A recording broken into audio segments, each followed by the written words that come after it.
ടെമുവിൽ നിന്ന് ഓർഡർ ചെയ്തിട്ടുള്ള കുറച്ച് പ്രൊഡക്റ്റുകൾ വന്നിട്ടുണ്ട്. അത് ഓപ്പൺ ചെയ്ത് കാണിക്കാനാണ് ഞാൻ ഈ വീഡിയോ ചെയ്യുന്നത്. അപ്പോൾ ഇതാണ് നമുക്ക് വന്നിട്ടുള്ള പാക്കറ്റ്. അപ്പോൾ നമുക്കിതൊന്ന് ഓപ്പൺ ചെയ്ത് നോക്കാം.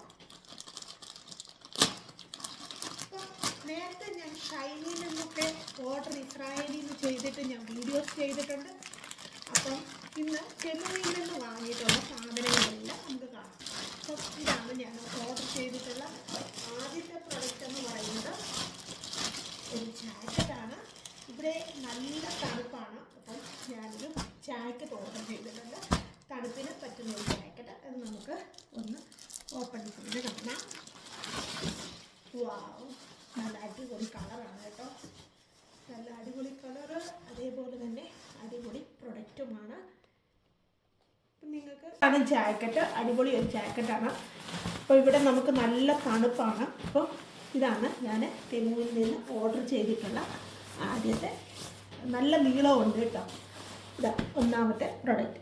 ഇനി അടുത്തത് രണ്ടാമത് ഞാൻ വാങ്ങിയിട്ടുള്ളത് ചെരുപ്പാണ്. സ്ലിപ്പർ വീട്ടിൽ ഇടാൻ പറ്റുന്നതായിട്ടുള്ള ചെരുപ്പാണ്.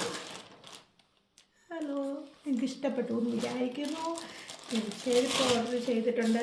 ഞാൻ ഈ പ്രൊഡക്റ്റിൻ്റെയൊക്കെ ആ ക്വാളിറ്റി ഒന്ന് അറിഞ്ഞിട്ട് അടുത്ത കൂടുതൽ ഓർഡർ ചെയ്യാമെന്ന് വിചാരിച്ചിട്ടാണ്. ഞാൻ കുറച്ച് സാധനങ്ങൾ മാത്രമേ ഓർഡർ ചെയ്തുള്ളൂ. അതേപോലെ തന്നെ കുറച്ച് പാത്രങ്ങൾ നമ്മൾ കിട്ടിയിട്ടുണ്ട്.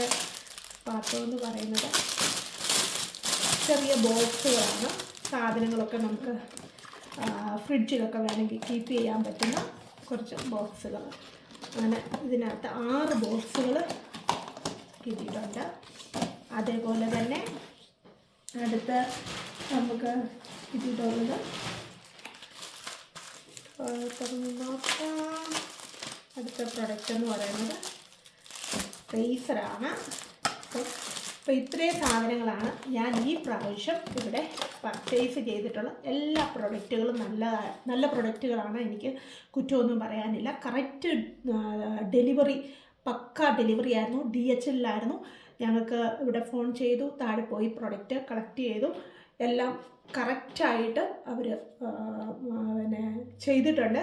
അപ്പോൾ ആരെങ്കിലും ടെമുവിൽ നിന്ന് നിങ്ങൾ ഓർഡർ ചെയ്യാൻ ആഗ്രഹിക്കുന്നവരാണെങ്കിൽ നിങ്ങൾക്ക് പർച്ചേസ് ചെയ്യാവുന്നതാണ്. Thank you. അടുത്തൊരു വീഡിയോയിൽ വീണ്ടും